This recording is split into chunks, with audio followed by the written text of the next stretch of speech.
नमस्कार दोस्तों, स्वागत है आपका अपने इस YouTube चैनल इजी सिलेक्शन में। मैं ओम सिंह भाटी। आज अपन इस वीडियो के माध्यम से बात करेंगे सेकंड ग्रेड में बायोलॉजी में अच्छा स्कोर कैसे करें। किस सब्जेक्ट के अंदर, बायोलॉजी के अंदर अच्छा स्कोर कैसे करें। इसके लिए पिछले वीडियो में अपन ने केमिस्ट्री के बारे में बात कर ली थी कि केमिस्ट्री के लिए आपको कौन सी बुक पढ़नी है और उसमें अच्छा स्कोर करने के लिए कौन कौन से टॉपिक पढ़ने हैं वो मैंने आपको बताए थे और कहाँ से पढ़ने हैं। इसके अलावा केमिस्ट्री में अपने टेलीग्राम चैनल पर केमिस्ट्री में एक PDF शेयर की हुई है कि इन टॉपिक्स को आप अच्छा कर लोगे तो आपका उसमें अच्छा स्कोर केमिस्ट्री में हो जाएगा। आज अपन बात करेंगे RPSC सेकंड ग्रेड साइंस है, बायोलॉजी के सिलेबस के बारे में बात करेंगे और बायोलॉजी के लिए आपको मैं बुक बताऊंगा कि बायोलॉजी के लिए आप क्या पढ़ें। अब उसके बाद आगे चलते हैं, सिलेबस की बात करते हैं। Rajasthan public service commission Ajmer RPSC Ajmer द्वारा ये सेकंड ग्रेड साइंस का एक सिलेबस जारी किया गया है जिसमें आपको बायोलॉजी का पढ़ना है। अब देखो, यहाँ सबसे पहले बुक की बात करते हैं। आप जब इस सिलेबस को देखोगे और RBSC की जो बुक है, RBSC की 11th की बुक और RBSC की 12th की बुक, आप इन बुक की इंडेक्स को देखोगे, है ना, इन बुक्स की इंडेक्स को देखोगे और ये वाला सिलेबस देखोगे तो आपको सेम टॉपिक देखने को मिलेंगे। 11th-12th की बुक से ही ये सिलेबस बनाया गया है। अब जब सिलेबस ही यहाँ से बनाया गया है तो सीधी सी बात है कि क्वेश्चन भी यहाँ से आने हैं। अब जो 2022 वाला पेपर है, 2022 वाला है, उस पेपर में 40 क्वेश्चन कहाँ से आए थे? इन दोनों किताबों से आए थे 40 क्वेश्चन, जिसकी PDF अपने टेलीग्राम चैनल पे प्रूफ के रूप में शेयर की गई है कि वो 40 क्वेश्चन RBSC की किताबों से में कहाँ से आए थे। टोटल यहाँ क्वेश्चन कितने आए थे इस बार पेपर में? 53 क्वेश्चन थे, जिसमें से 40 क्वेश्चन आपको RBSC 11th-12th में मिले थे। अब टॉपिक वाइज अपन बात करेंगे कि इसमें कितने क्वेश्चन पूछे जाते हैं और कहाँ से सवाल बनता है और आने वाले टाइम में भी आगे सवाल कैसे बनेगा वो भी अपन बात करेंगे। तो सबसे पहले सीनियर सेकेंडरी और सीनियर सेकेंडरी लेवल है। यहाँ सीनियर लेवल जो सेकेंडरी लेवल का है उसमें से सवाल तो बहुत कम पूछा जाता है, लेकिन सीनियर सेकेंडरी लेवल में 11th और 12th लेवल के यहाँ लगभग आपके कितने क्वेश्चन पूछे जाएंगे वो आगे हम सिलेबस में बात करेंगे, ठीक है। तो सेल एंड मॉलिक्यूलर बायोलॉजी, कोशिका और आणविक विज्ञान, यहाँ से आपके सिलेबस में देखो दो टॉपिक है। ये ग्रेजुएशन का, ये सीनियर सेकेंडरी लेवल का है और ये वाला जो टॉपिक है वो ग्रेजुएशन लेवल का है। मैंने सिलेबस को समझने के लिए एक साथ लगा के रखा है ताकि आपको यहाँ इस पूरे सिलेबस में, इस पूरे टॉपिक में कितने क्वेश्चन देखने को मिलेंगे उस पर अपन बात करते हैं। देखो, यहाँ से सवाल पूछा जाता है, यहाँ से ये आपको यूनिट पढ़नी कहाँ से है। इस यूनिट को पढ़ने के लिए आपको क्या करना है, 11th की बुक है, 11th की RBSC बुक है, उसके अंदर कोशिका इस सेल वाली एक यूनिट दी हुई है, वहाँ से आप इसको पढ़ लेना। आपके कौन कौन से टॉपिक वहाँ से क्लियर हो जाएंगे? Structure and function of cell and cell organelles, यहाँ से 100% 1 से 2 प्रश्न पूछे जाते हैं। Structure and functions of cell and cell organelles, यहाँ से 1 से 2 प्रश्न पूछे जाते हैं। कोई भी सेल ऑर्गेनल्स हैं तो उनमें से क्या पूछा जाता है, उसका किसी का वर्क पूछा जाता है, कार्य पूछा जाता है कि वो क्या बनाता है, और उनकी स्ट्रक्चर के बारे में जैसे पूछा जाता है। जैसे कुछ मॉडल है, प्लाज्मा झिल्ली के मॉडल है, तरंग तरल वो सिंगर व निकोलसन वाला मॉडल है, डैनियल व डॉवसन का मॉडल है, और जो मॉडल है उसके बारे में क्वेश्चन पूछे जाते हैं। यहाँ से 1 से 2 प्रश्न यहाँ से 100% इस वाली यूनिट से पूछे जाते हैं। किससे? ये फंक्शन से। दूसरा, यहाँ पर न्यूक्लिक एसिड DNA RNA से भी एक प्रश्न पूछा जाएगा, DNA RNA से भी एक प्रश्न पूछा जाता है, और structure and function of protein, lipid और विटामिन। तो यहाँ से टोटल कितने हो गए? 3 प्रश्न यहाँ हो सकते हैं कि इसमें से 3 अब हो सकते हैं तो 3 भी पूछ लें, लेकिन इस पहले वाले जो सीनियर सेकेंडरी लेवल का है ना, सीनियर सेकेंडरी लेवल में 2 से लेकर 3 प्रश्न पूछे जाते हैं। 2 से लेकर 3 प्रश्न पूछे जाएंगे किसमें? RPSC सेकंड ग्रेड में, जो सीनियर सेकेंडरी लेवल का सिलेबस दिया है उसमें। अब ग्रेजुएशन की बात करते हैं तो यहाँ पर cell cycle, mitosis, meiosis and their significance, तो यहाँ से भी लगभग 2 से 3 सवाल पूछे जाएंगे। कितने? 2 से लेकर 3 सवाल पूछे जाएंगे। इन सेल डिवीजन में से एक सवाल 100% आता है, एक सवाल 100% पूछा जाएगा। फिर आता है chromatin, organism, DNA replication, DNA transfer, यहाँ से एक और सवाल आ जाएगा। तो यहाँ टोटल कितने इस पूरी यूनिट में, इसमें सेल एंड मॉलिक्यूलर बायोलॉजी जो दोनों लेवल की है उसमें लगभग कितने सवाल पूछे जाते हैं, लगभग आपके सवाल पूछे जाएंगे 5 से 6 प्रश्न सेल बायोलॉजी में पूछे जाते हैं। दोनों लेवल की सेल बायोलॉजी में 5 से 6 प्रश्न पूछे जाते हैं। तो ये आपको मिलेगा कहाँ, ये आपको 11th की आरबीएससी बुक में ये वाली यूनिट आपकी क्लियर हो जाएगी। ठीक है, इसके लिए वहाँ से पढ़ना पड़ेगा, बाकी इसके लिए आपको प्रैक्टिस करनी पड़ेगी। Second grade, first grade, college professor, ACF वगैरह जो भी पेपर हुए हैं उनमें कौन कौन से प्रश्न पूछे हैं वो आपको वहाँ से प्रैक्टिस करनी है। तो यहाँ से आपके 5 से 6 प्रश्न हुए हैं और इस टॉपिक को ऐसा पढ़ना है कि ये 5 से 6 प्रश्न अपने क्या हो जाए, सही हो जाए, यहाँ से क्वेश्चन गलत नहीं होना चाहिए। ठीक है ना। अब जैसे सेल साइकिल है और माइटोसिस और मियोसिस है, तो यहाँ से प्रश्न ये पूछा जाता है, जैसे मियोसिस में बहुत बार सवाल आता है, यहाँ से बहुत बार सवाल आता है, यहाँ से पूछा जाता है जो प्रोफेज फर्स्ट है उसकी जो सब स्टेज होती है, लेप्टोटीन, जाइगोटीन, पैकाइटीन, ये वाली जो अवस्थाएं होती है उनके बारे में 100% यहाँ से एक सवाल पूछा जाता है। और क्रॉसिंग ओवर से भी सवाल आता है ना, तो क्रॉसिंग ओवर से भी क्वेश्चन यहाँ से पूछा जाता है। तो इतनी इंपॉर्टेंट यूनिट है, 5 से 6 प्रश्न यहाँ से पूछे जाएंगे। दूसरा आता है जेनेटिक्स। जेनेटिक्स में Mendelian work and Mendelism, blood group, RH factor, genetic disorder. देखो 101% जेनेटिक डिसऑर्डर से एक क्वेश्चन सेकंड ग्रेड में पूछा जाएगा। किसमें, जेनेटिक डिसऑर्डर से एक क्वेश्चन पूछा जाएगा। अब क्वेश्चन किस टाइप का आता है, ये जेनेटिक डिसऑर्डर होती है वो किसी भी क्रोमोजोम में कमी के कारण आती है। ठीक है ना, तो किसी भी क्रोमोजोम में कमी के कारण होती है। तो पिछली बार सेकंड ग्रेड में ऐसे क्वेश्चन पूछे गए थे जो जेनेटिक डिसऑर्डर से, संस्कृत एजुकेशन में भी एक क्वेश्चन आया था और जनरल एजुकेशन में भी एक क्वेश्चन आया था जेनेटिक डिसऑर्डर से। तो आने वाले एग्जाम में भी जेनेटिक डिसऑर्डर से एक क्वेश्चन मिलेगा। अब आपको पढ़ना कहाँ से है, ये 12th की जो आरबीएससी बुक है वहाँ से जेनेटिक डिसऑर्डर दिया हुआ है, वहाँ से आप पढ़ लेना। ब्लड ग्रुप और आरएच फैक्टर, यहाँ से सवाल सेकंड ग्रेड में बहुत कम पूछा गया है, लेकिन इसको भी इम्पोर्टेंट लेके चलना कि ब्लड ग्रुप और आरएच फैक्टर है। तो ये ब्लड ग्रुप कहाँ दिए हुए हैं, आरबीएससी 12th की जो किताब है उसके अंदर ये ब्लड ग्रुप दिए हुए हैं। मेंडलिज्म और मेंडेलियन वर्क और मेंडलिज्म, यहाँ से भी एक प्रश्न 100% पूछा जाएगा। तो इस यूनिट से यहाँ से कितने हो गए, सीनियर सेकेंडरी लेवल से जेनेटिक्स के 2 क्वेश्चन आएंगे। ठीक है, एक आएगा मेंडेलियन वर्क और मेंडलिज्म और दूसरा आएगा जेनेटिक डिसऑर्डर से। 2 प्रश्न यहाँ से आपके 100% पूछे जाएंगे। तो मेंडेलियन वर्क में इसमें देखो अपूर्ण प्रभाविता है, सप्रभाविता है, मेंडल का एक शंकर संकरण है, द्विशंकर संकरण है, और टेस्ट क्रॉस है, आउट क्रॉस है, बैक क्रॉस है। इस तरह से यहाँ से भी क्वेश्चन पूछे जाते हैं, अच्छे अच्छे क्वेश्चन बनते हैं सेकंड ग्रेड में यहाँ से जेनेटिक में। फिर post Mendelian, gene interaction, regulation of gene expansion, prokaryotic and eukaryotic, linkage, यहाँ से लिंकेज में क्वेश्चन आता है।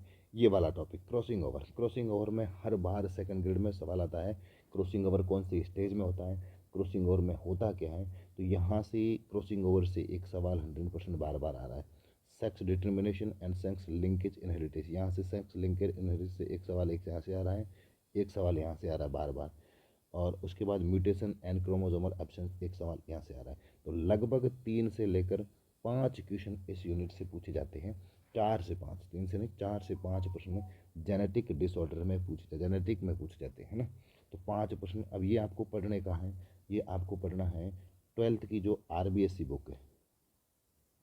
कौन सी बुक है, 12th की जो आरबीएससी बुक है उसके अंदर आपका बढ़िया यूनिट ये दे रखा है, वहाँ से आपको पढ़ना है। कुछ टॉपिक आप में इसमें नहीं दिया, जैसे फिजिकल मैपिंग है ये उसमें नहीं दे रखी है, तो नहीं दे रखे हैं तो उनको मैंने क्या किया, पीडीएफ बना के मेरे टेलीग्राम चैनल पर उसको शेयर किया हुआ है, तो वहाँ से आप देख लेना। ठीक है, तो ये 2 यूनिट आपके यहाँ से क्लियर होती है। और इसको पढ़ना कहाँ है, तो पहली वाली को 11th की आरबीएससी से पढ़ना है और दूसरी वाली को 12th की आरबीएससी से। जो भी आपको नहीं मिलता है तो टेलीग्राम पे मुझे मैसेज कर देना, जो भी इनमें से 12th में टॉपिक नहीं मिल रहा है तो उनमें से मैं आपको वहाँ से शेयर कर दूँगा और वहाँ से पीडीएफ बना के भेज दूँगा, आप वहाँ से पढ़ लेना। आगे की बात करें तो आगे यूनिट आती है टेक्स्ट। देखो वो वाले जो ऊपर दोनों यूनिट बताइए उनको आप 100% पढ़ोगे और अच्छा पढ़ोगे, ठीक है ना। और फिर आती है टैक्सोनॉमी। टैक्सोनॉमी, अब यहाँ से देखो पिछले एग्जाम में यहाँ से 5 प्रश्न पूछे गए थे। इतनी लेंदी यूनिट है कि इसको पढ़ना थोड़ा सा बहुत मुश्किल हो जाता है। ठीक है, इसमें जनरल कैरेक्टर भी पढ़ो, इतने प्रोटोजोआ से लेकर कॉर्डेटा, नॉन कॉर्डेटा, फिर कॉर्डेटा तक जाना पड़ेगा। सारे फाइलम आपको पढ़ने पड़ेंगे। इससे बेटर है कि कुछ इम्पोर्टेंट आप पढ़ो। इसमें से अच्छा, ये टेक्सोनॉमी कौन सी है? प्लांट टेक्सोनॉमी है ना। पहले एनिमल टेक्सोनॉमी की बात मैं कर लेता हूँ। एनिमल टेक्सोनॉमी में क्या होता है? एनिमल टेक्सोनॉमी में आपको बहुत सारा मैटर दे रखा है। इतना ना पढ़ के कहाँ से पढ़ना? देखो, ये animal kingdom up to class level, kingdom से लेकर क्लास लेवल तक पढ़ना है, पूरा पढ़ना पड़ेगा। सब जितने सारे जो फाइलम होते हैं उनमें पढ़ना है। अब उनमें से आपको मैं अगर इम्पोर्टेंट बताऊँ कि बार बार सवाल कहाँ से आ रहा है, बार बार सवाल आ रहा है मोलस्का से, बार बार मोलस्का संघ से आ रहा है, ऑर्थोपोडा से आ रहा है, और एनालिडा से आ रहा है, और एक आता है इकाइनोड्रमेटा से। यहाँ से सेकंड ग्रेड में इन चार फाइलम से बार बार क्वेश्चन आ रहा है, मोलस्का, ऑर्थोपोडा, एनालिडा एंड इक्राइनोडर्मेटा। तो यहाँ से बार बार क्वेश्चन आ रहा है, इसको आपको अच्छा करना है। उसके अलावा आपके एवीज एवीज है और एम्फीबिया है। यहाँ से भी सेकंड ग्रेड में एवीज और एम्फीबिया से क्वेश्चन पूछा जाता है। तो एम्फीबिया और एवीज को भी अच्छा कर लेना। तो यहाँ पर लगभग कितने प्रश्न आए थे? 5 प्रश्न इसमें आए थे। यहाँ से 5 प्रश्न पूछे गए थे और लगभग इनमें से मिल गए थे। मोलस्का में आया था, ऑर्थोपोडा में, एनालिडा, इकाइनोडर्मेटा, एवीज और एम्फीबिया। यहाँ से आपको 100% आपके सवाल होंगे, क्वेश्चन आएंगे, वो सही हो जाएंगे। और मैक्सिमम क्वेश्चन आपके, देखो यहाँ से 5 प्रश्न आते हैं, उसमें से 3 प्रश्न भी आपके सही होते हैं। इस मैटर को पढ़ के जाओगे और ये वाला करके जाओगे तो 3 क्वेश्चन आपके सही होते हैं। और 3 क्वेश्चन हो जाए तो बहुत बड़ी बात है। एनिमल टैक्सोनॉमी में करना, क्योंकि इतना बड़ा टॉपिक है, इतना बड़ा पढ़ना बहुत मुश्किल हो जाता है। तो आप इसमें ये जो 5 जो मैंने बताया उनको अच्छा कर लेना। आपके 5 में से 3 क्वेश्चन आपके सही हो जाएंगे, 100% हो गए, और चांस ये है कि 5 में से 5 भी हो जाएंगे। ठीक है, अब बात करते हैं प्लांट टैक्सोनॉमी की। प्लांट टैक्सोनॉमी में 5 किंगडम सिस्टम किसने दिया था? आर एच वीटेकर है। तो आर एच वीटेकर का जो 5 किंगडम सिस्टम है उसको समझना है, और किस बेस पे दिया था। वो आरबीएससी की किताब में दिया हुआ है कि इन्होंने 5 किंगडम किस बेस पे दिया था, वो भी एक फर्स्ट ग्रेड में क्वेश्चन पूछा हुआ है। अपनी बुक में भी उस क्वेश्चन को मैंने शामिल किया है और अच्छे से उसको एक्सप्लेन भी किया है। Classification and characteristic of major phylum and animal kingdom, protozoa से कॉर्डेटा। देखो, प्रोटोजोआ से कॉर्डेटा तक पढ़ना है ना, तो वो वही वापस है, प्रोटोजोआ से कॉर्डेटा तक आओगे तो ये वाले वापस पढ़ लेना। प्लांट ग्रुप्स, एल्गी टू लेकर एंजियोस्पर्म, मतलब सवालों से लेकर एंजियोस्पर्म तक जाना है। तो यहाँ भी आपको कितने प्रश्न पूछे जाएंगे? 5 प्रश्न पूछे जाते हैं। अब 5 प्रश्न में जैसे एल्गी है, तो एल्गी में क्या प्रश्न पूछा जाता है? एल्गी में देखो, जो 5 वर्ग होते हैं एल्गी के, उन 5 वर्गों में से सवाल पूछा जाएगा। अब वर्गों में जैसे कौन सा वर्ग है, तो उनमें एक ध्यान रखना कि संचित भोजन से सवाल पूछा जाता है, या उनके अंदर जो वर्णक होते हैं, क्लोरोफिल वर्णक होते हैं, उन वर्णकों के बारे में पूछा जाता है। इस तरह से सवाल एल्गी से पूछा जाता है। तो एल्गी से एक क्वेश्चन 100% आता है। एक क्वेश्चन एल्गी से आएगा, एक क्वेश्चन कहाँ से आएगा? ब्रोफाइटर से आएगा, एक क्वेश्चन टेरिडोफाइटर से आएगा, एक क्वेश्चन जिम्नोस्पर्म से आएगा, एक क्वेश्चन एंजियोस्पर्म से आता है। ऐसे करके यहाँ से लगभग 5 प्रश्न पूछे जाते हैं सेकंड ग्रेड में। ठीक है, यह एनिमल टेक्सोनॉमी और प्लांट टेक्सोनॉमी।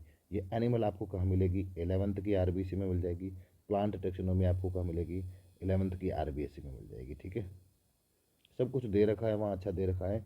ये वाला आप थोड़ा एंजियोस्पर्म है उसको ग्रेजुएशन की किताब से पढ़ सकते हो ना, नहीं पढ़ो तो भी कोई नहीं है। एक क्वेश्चन आएगा, छोड़ दोगे तो भी चलेगा, लेकिन एंजियोस्पर्म को पूरा पढ़ने के लिए ग्रेजुएशन की बुक में जाओगे, माथापच्ची करोगे, कोई मतलब नहीं है। ये आप एल्गी से लेकर जिम्नोस्पर्म तक आपको एंजियोस्पर्म के जनरल कैरेक्टर तो 11th की किताब में दे रखे हैं, वहाँ से आप पढ़ सकते हो। तो ये आपको दोनों यहाँ से पढ़ने हैं।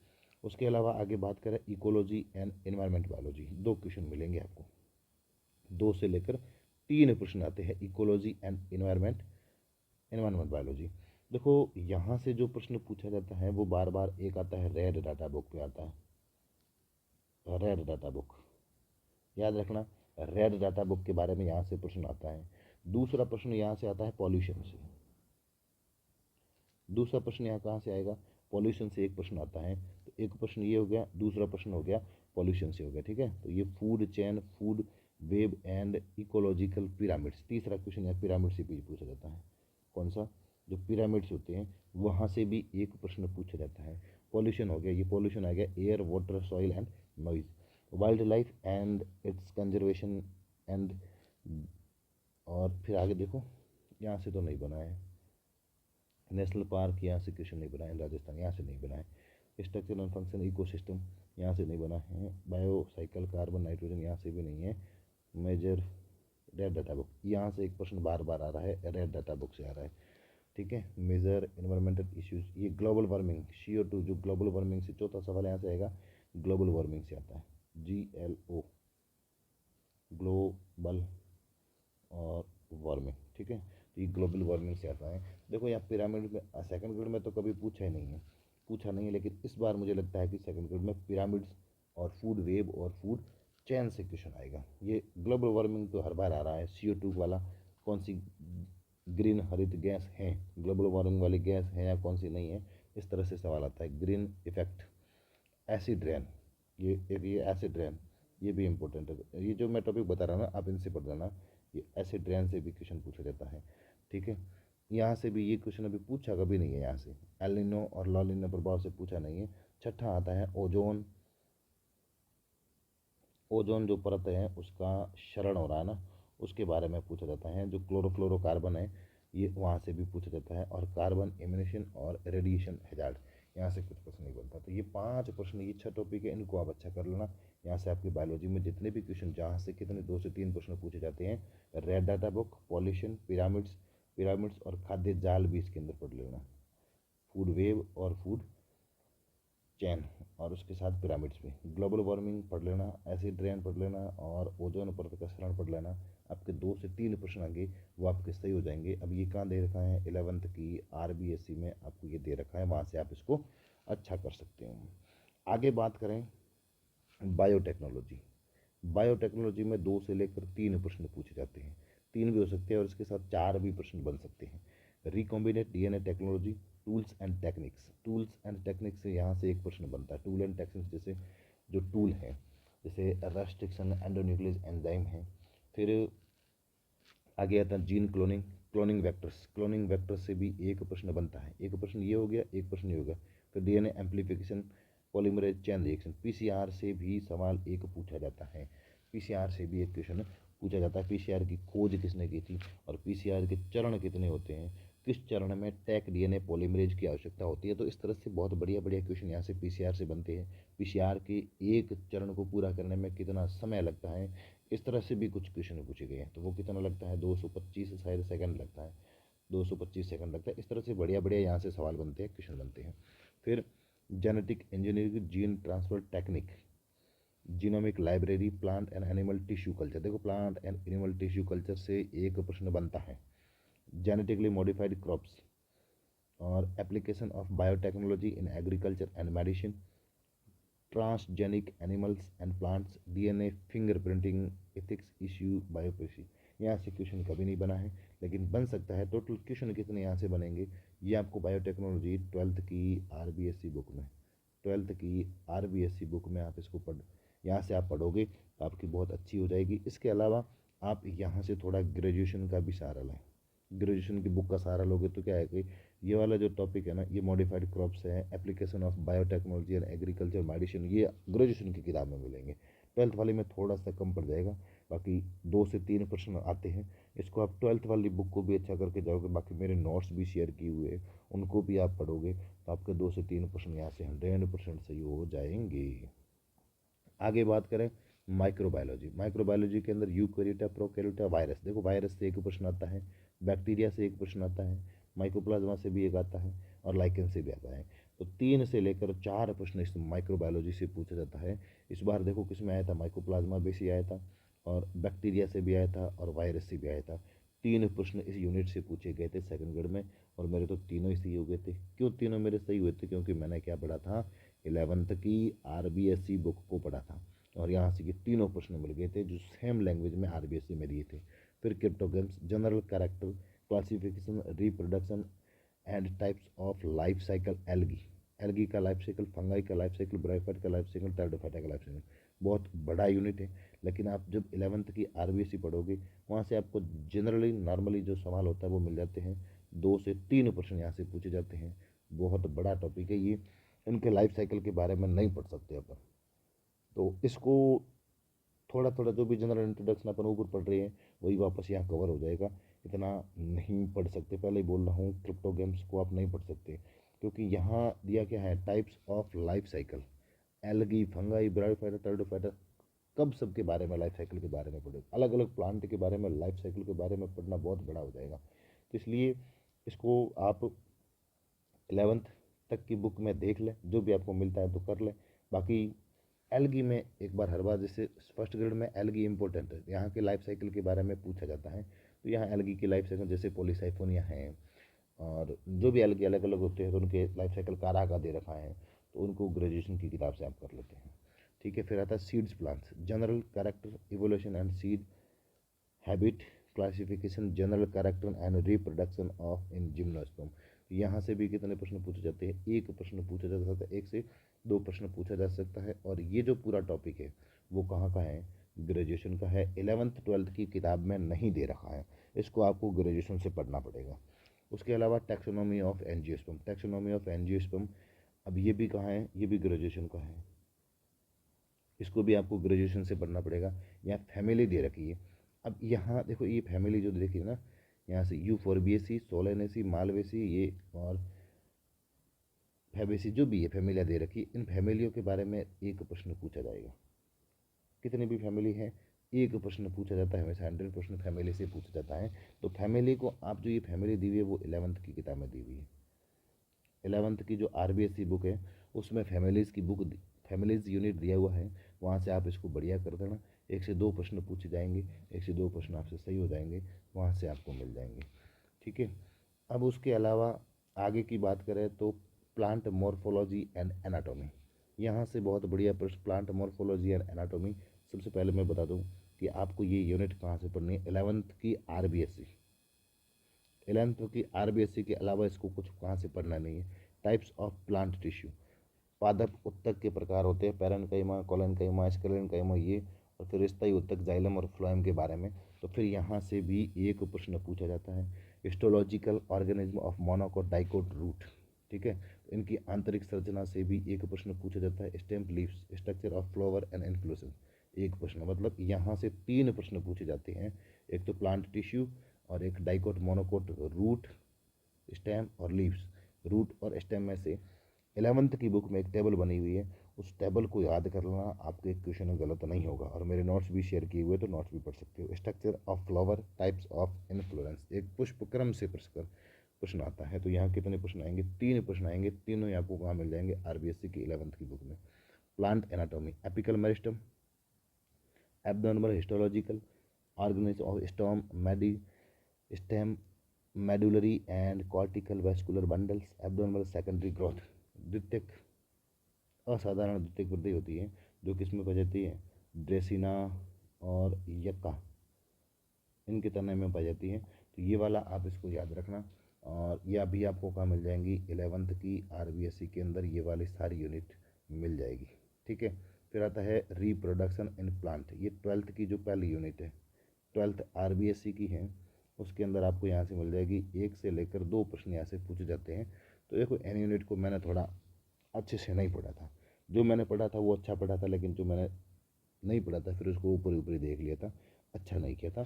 तो यहाँ से भी आपको कितने प्रश्न मिलेंगे, एक से दो प्रश्न मिलेंगे। एपोमिक्सिस से हर बार सवाल आता है, यहाँ से क्वेश्चन पूछा जाता है। डबल फर्टिलाइजेशन, अभी द्विक्षलन से आया था, डबल फर्टिलाइजेशन से भी सवाल पूछा था। एंडोस्पर्म, ये एम्ब्रियोज और एंडोस्पर्म से भी सवाल आता है, तो मतलब यहाँ से दो से लेकर तीन प्रश्न भी पूछे जाते हैं। फिर आता है वाटर रिलेशन, वाटर रिलेशन की बात करें तो यहाँ से भी दो से तीन प्रश्न पूछे जाते हैं।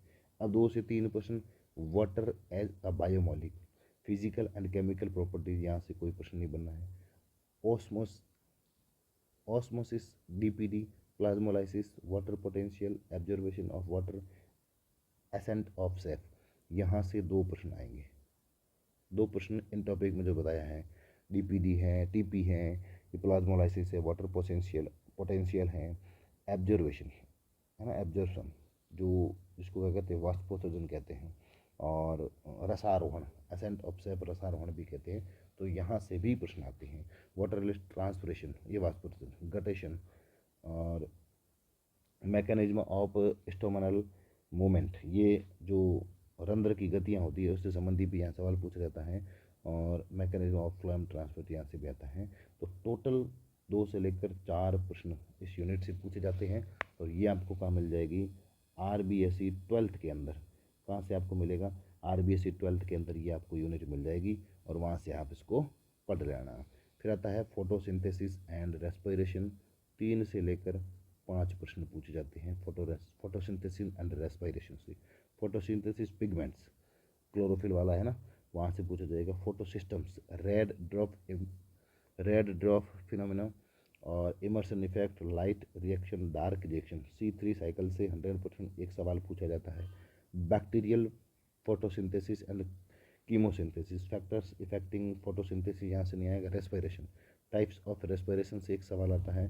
ग्लाइकोलाइसिस से एक सवाल आता है। क्रेब्स साइकिल से एक सवाल आता है। रेस्पिरेशन क्वाड्रेंट्स, यहाँ से भी एक सवाल आता है। तो टोटल कितने प्रश्न पूछे जाते हैं, लगभग 1 से 3 से लेकर 5 प्रश्न पूछे जाते हैं। सवाल आने के मैं चांस बता रहा हूँ कि यहाँ सवाल पूछे गए हैं और यहाँ से भी आने के चांस रहते हैं। तो ये 5 प्रश्न पूछे जाते हैं। फोटोसिंथेसिस ये तो 12th लेवल का, सीनियर सेकेंडरी लेवल का होगा, आपको RBSE 12th के अंदर मिल जाएगा। ठीक है। फोटोसिंथेसिस C3 पादप, C4 साइकिल, क्रैसुलेशंस CAM आता है। यहाँ से भी एक एक प्रश्न पूछा जाता है। तो इस पूरी यूनिट के अंदर 5 प्रश्न पूछे जाएंगे। कितने प्रश्न पूछे जाएंगे, 5 प्रश्न पूछे जाते हैं। और ये 5 प्रश्न आपको कहाँ मिल जाएंगे, आपके 12th वाली जो ग्रेजुएशन की किताब है आपको वहाँ मिल जाएंगे। वहाँ के अलावा आपको मेरे हिसाब से शायद ही पढ़ना पड़ेगा, और कुछ पढ़ना है तो मेरे नोट्स टेलीग्राम चैनल पर डाले गए हैं, बिल्कुल शॉर्ट नोट्स हैं वो, वहाँ से आपको 100% प्रश्न मिल जाएगा। क्या क्वेश्चन बन सकते हैं उसी तरह से मेरे शॉर्ट नोट्स बनाए हुए हैं। फिर आता है प्लांट ग्रोथ एवं डेवलपमेंट। प्लांट ग्रोथ एवं डेवलपमेंट में देखो यहाँ से एक हार्मोन से पूछा जाएगा। कहाँ गया हार्मोन, काइनेटिक ऑफ ग्रोथ, फोटोपिरिडिज्म, ये द्युतिकालिकता से भी सवाल एक आ रहा है। ठीक है। वर्नलाइजेशन यहाँ से भी पूछ रहे हैं, सीड में से भी पूछा है, ये भी पूछा है, ये भी पूछा है, और यहाँ भी पूछा है। तो यहाँ से कितने प्रश्न आते हैं, 2 से 3 प्रश्न आते हैं। और ये आपको पढ़ना कहाँ से है, 12th वाली जो RBSE बुक है वहाँ से आपको पढ़ लेना है। बाकी मेरे नोट्स भी शेयर किए हुए हैं, अपनी किताब आई हुई उसमें भी बहुत अच्छा एक्सप्लेनेशन किया हुआ है, क्वेश्चनों को बहुत अच्छा एक्सप्लेनेशन किया हुआ है। प्लांट न्यूट्रिशन, एक प्रश्न पूछा जाता है, एक और 1 से 2 भी हो सकते हैं। तो यहाँ पर micro and micro nutrients their deficiency पूछा जाता है कि कौन सा तत्व होता है जो प्रकाश संश्लेषण में कार्य करता है, हीमोग्लोबिन का कौन होता है, ऐसे करके सवाल पूछा जाता है। ये भी आपको कहाँ मिलेगी, 12th RBSE बुक के अंदर इसको पढ़ लेना, वहाँ से आपका, या फिर मेरे शॉर्ट नोट्स शेयर किए हुए उसको पढ़ लेना, वहाँ से क्वेश्चन आपके गलत नहीं। एंजाइम, यहाँ से भी 1 से 2 प्रश्न पूछे जाते हैं। यहाँ enzyme structure, classification, mechanism of action और फैक्टर इफेक्टिंग, यहाँ से पूछा जा रहा है। फैक्टर इफेक्टिंग एंजाइम एक्टिविटी, पिछली बार पूछा था साइनाइड जंतु वाला पूछा था, कौन सा प्रतिस्पर्धी होता है, तो वो अप्रतिस्पर्धी होता है ना। इस तरह से सवाल पूछा जाता है, प्रतिस्पर्धी और अप्रतिस्पर्धी वाला है। RBSE कौन सी, RBSE 12th के अंदर ये दे रखा है, और यहाँ से आपको पढ़ना है। और आगे बात करते हैं कहाँ से, animal development biology, gametogenesis, fertilisation, cleavage, gastrulation, organogenesis से 2 प्रश्न यहाँ से पूछे जाएंगे। Animal development biology, extra embryonic membrane, 100% एक सवाल एक्स्ट्रा एम्ब्रियोनिक मेम्ब्रेन से। प्लेसेंटा से एक सवाल 100% आता है। और स्टेम सेल से अभी तक पूछा नहीं, टेट्रागोनल पूछा नहीं है, एनिमल क्लोनिंग से नहीं, टेस्ट ट्यूब बेबी से नहीं, फैट मैप्स नहीं, पार्थेनोजेनेसिस और फिरोजेनेसिस नियोटिनी, यहाँ से कुछ नहीं पूछा है। यहाँ से बन सकता है टेस्ट ट्यूब बेबी से इस बार सवाल बन सकता है, तो एक प्रश्न यहाँ से भी पूछने की संभावना रहती है। स्टेम सेल से भी एक प्रश्न बनने की संभावना रहती है। टोटल 4 से लेकर 5 प्रश्न यहाँ से पूछे जाते हैं सेकंड ग्रेड में, और ये आपको कहाँ मिलेगी, 12th की RBSE के अंदर मिल जाएगी। 12th की RBSE के अलावा जो ये वाला टॉपिक है ना, एक्स्ट्रा एम्ब्रियोनिक मेम्ब्रेन, प्लेसेंटा, इसको आप ग्रेजुएशन की किताब से पढ़ोगे तो भी बढ़िया है। बाकी मेरे नोट्स भी इसके शेयर किए हुए हैं। Human anatomy and physiology, total कितने प्रश्न पूछे जाते हैं, 3 से लेकर 4 प्रश्न पूछे जाएंगे। सारे सिस्टम आपको पढ़ने हैं, मिलेंगे कहाँ, 12th की RBSE के अंदर आपको मिल जाएंगे। इसके अलावा कुछ नहीं पढ़ना है, 12th की RBSE पढ़ोगे, इसके अलावा आपको कुछ नहीं पढ़ना है, और आपके क्वेश्चन सही हो जाएंगे। फिर है ह्यूमन फिजियोलॉजी। ठीक है। ह्यूमन फिजियोलॉजी में एंडोक्राइन सिस्टम है, डाइजेस्टिव ग्लैंड्स है, नर्व इम्पल्सन, कंडक्शन, मसल कंट्रक्शन और हार्मोनल सिस्टम सारा जो दिया है, ब्लड सर्कुलेशन है, कार्डियक साइकिल है, ब्लड क्लोटिंग है। यहाँ से भी ब्लड क्लोटिंग से भी पिछली बार सवाल पूछा था, एक कारक पूछा था, कौन सा कारक पूछा था, हैगमैन कारक पूछा था, कोई कारक पूछा था, क्रिसमस कारक पूछा था। तो क्रिसमस कारक होता है वो किस कारक को कहते हैं, क्रिसमस, वो क्रिसमस शायद कारक 9 को कहते हैं। तो इस तरह से एक सवाल आता है, यहाँ से बहुत बढ़िया बढ़िया सवाल बनते हैं। ब्लड ब्लड से सवाल 100% पूछा जाता है, चाहे ब्लड का जो उसके अंदर कणिकाएं होती है, आरबीसी डब्ल्यूबीसी में से सवाल बन सकता है, फिर ब्लड क्लोटिंग से भी बन सकता है, ब्लड ग्रुप से भी बन सकता है और ब्लड सर्कुलेशन से भी बनेगा। तो ब्लड से लगभग 2 से 3 प्रश्न पूछे जाते हैं, वो अलग अलग टाइप के प्रश्न बनते हैं। क्या प्रश्न बनते हैं वो आप प्रीवियस ईयर से ही आपको पता चलेगा, और मैं भी बता रहा हूँ साथ साथ में, जैसे ये बता रहा हूँ कि ये इस तरह से ये क्वेश्चन बन सकता है। तो पूरी ह्यूमन फिजियोलॉजी यहाँ से लेकर और इसके अंदर 4 से लेकर 5 प्रश्न पूरी ह्यूमन फिजियोलॉजी में पूछे जाते हैं। ये आपका टॉपिक आपको कहाँ करना है, 11th-12th की आरबीएससी, 12th की आरबीएससी बुक से। फिर आता है human health, nutrition, common human disease, vaccination, vaccination से एक सवाल पूछा जाता है, इम्यूनिटी से भी एक प्रश्न पूछा जाता है, tissue organ transplant and biotechnique treatment techniques होती है। तो यहाँ से ह्यूमन हेल्थ के अंदर आपको वैक्सीनेशन में सवाल पूछा जाएगा। इम्यूनिटी के अंदर प्रश्न जो प्रतिरक्षा होती है, एंटीबॉडी होती है, वहाँ से बार बार प्रश्न होता है, जैसे आईजीजी होता है, आईजीएम होता है। अभी पूछा था कि कौन सी प्रतिरक्षा होती है जो प्लेसेंटा को पार कर सकती है, पार नहीं कर सकती है, आईजीजी होती है, आईजीएम होती है। तो ऐसे ऐसे सवाल पूछे जाते हैं। आईजीए होता है कौन सा आंसू के अंदर होता है, कौन सा लार के अंदर होता है, और इस तरह से सवाल आईजीई भी पूछा गया है। तो इस तरह से ये इनके बारे में बार बार क्वेश्चन बनता है, और ये आपको कहाँ पढ़ना पड़ेगा, थोड़ा सा मेरे हिसाब से अगर आपको आरबीएससी 12th की किताब में तो ये दिया हुआ है ही। उसके अलावा आप ग्रेजुएशन से भी ह्यूमन हेल्थ की जो वैक्सीन वाली जो है ना, ये अभी एक पूछा था टीके वैक्सीनेशन के बारे में, कौन सा मृत टीका होगा, है ना, एक मृत टीके होते हैं और एक जीवित टीके होते हैं, उनके बारे में भी संस्कृत एजुकेशन में एक बढ़िया सवाल पूछा था। तो वैक्सीनेशन तो देखना ही है, बहुत बढ़िया है, यहाँ से सवाल आता है। इम्यूनिटी से भी क्वेश्चन पूछा जाता है। आगे बात करें इवोल्यूशन, लैमार्कवाद, डार्विनवाद, एक प्रश्न दो, और natural selection, adaptation, new Darwinism और न्यू लेमार्कवाद, कॉन्सेप्ट ऑफ स्पीसीज, ये 3 प्रश्न। यहाँ से कितने आएंगे, 2 प्रश्न पूछे जाते हैं। अब 2 प्रश्न बहुत अच्छे अच्छे प्रश्न, डार्विनवाद और लेमार्कवाद से तो 100% सवाल आ ही जाता है। फिर पीछे बच गया इकोनॉमिक जूलॉजी। इकोनॉमिक जूलॉजी देखो, आप जितने भी फाइलम पढ़ोगे, जितने भी फाइलम पढ़ोगे उसके अंदर प्रोटोजो आएगा, एनली आएगा, इंसेक्ट आएंगे और मॉलस्क आएगा। लाइफ साइकिल ऑफ, ये थोड़ा अलग है, तो ये लाइफ साइकिल ऑफ बीज एंड मंकीज, इस बीज को पढ़ लेना, मंकीज को छोड़ देना। मंकीज भी इस बार नया ये सिलेबस चेंज हो गया है, कभी क्वेश्चन पूछा नहीं है। बीज को पढ़ लेना, मधुमक्खियों को आप पढ़ लेना, आपका आरबीएससी 11th-12th की बुक से सिलेबस लगभग कवर हो जाएगा। इसके अलावा आगे बात करें, देखो कुछ नहीं करना है, ये जो अपन ने सिलेबस की बात की है। अब आपको पढ़ना क्या है, बायोलॉजी के लिए मैं आपको बुक बता दूँ एक बार, आरबीएससी 11th और आरबीएससी 12th, इन दोनों को जो भी मैंने बताया है, जो भी टॉपिक बताए हैं, इन दोनों से आपको मिला के खुद के क्या करने हैं, शॉर्ट नोट्स तैयार करने हैं। अब शॉर्ट नोट्स तैयार करोगे तो आपका क्या होगा, लास्ट टाइम में जब एग्ज़ाम के दिन आएंगे तब आपका क्या हो जाएगा, रिवीजन अच्छा हो जाएगा। जब रिवीजन अच्छा हो जाएगा तो आपको क्या आ जाएगा, कॉन्फिडेंस आ जाएगा। बार बार रिवीजन नहीं होगा, बार बार सीधे देखो, एक बार पढ़ने के बाद में रिवीजन की आवश्यकता होती है, और रिवीजन के लिए शॉर्ट नोट्स होना बहुत ज़रूरी है। आप सीधे लास्ट एग्ज़ाम के टाइम में जाके सीधे किताब उठा के नहीं पढ़ सकते हो, इसके लिए शॉर्ट रिवीजन करना पड़ता है, उसके लिए शॉर्ट नोट्स तैयार कर दो इनको। और कुछ टॉपिक हैं वो आपका कहाँ से करने, जो मैंने बताए हैं वो ग्रेजुएशन की जो आपके पास किताबें होगी वहाँ से कर लेना। नहीं मिले तो जब भी मैं फ्री होऊंगा तब मैं अपने आप करता रहूँगा, जो भी पीडीएफ है। बाकी यहाँ से मेरे जो शॉर्ट नोट्स हैं वो मेरे शेयर किए हुए हैं। अपना जो टेलीग्राम चैनल है ईजी सिलेक्शन,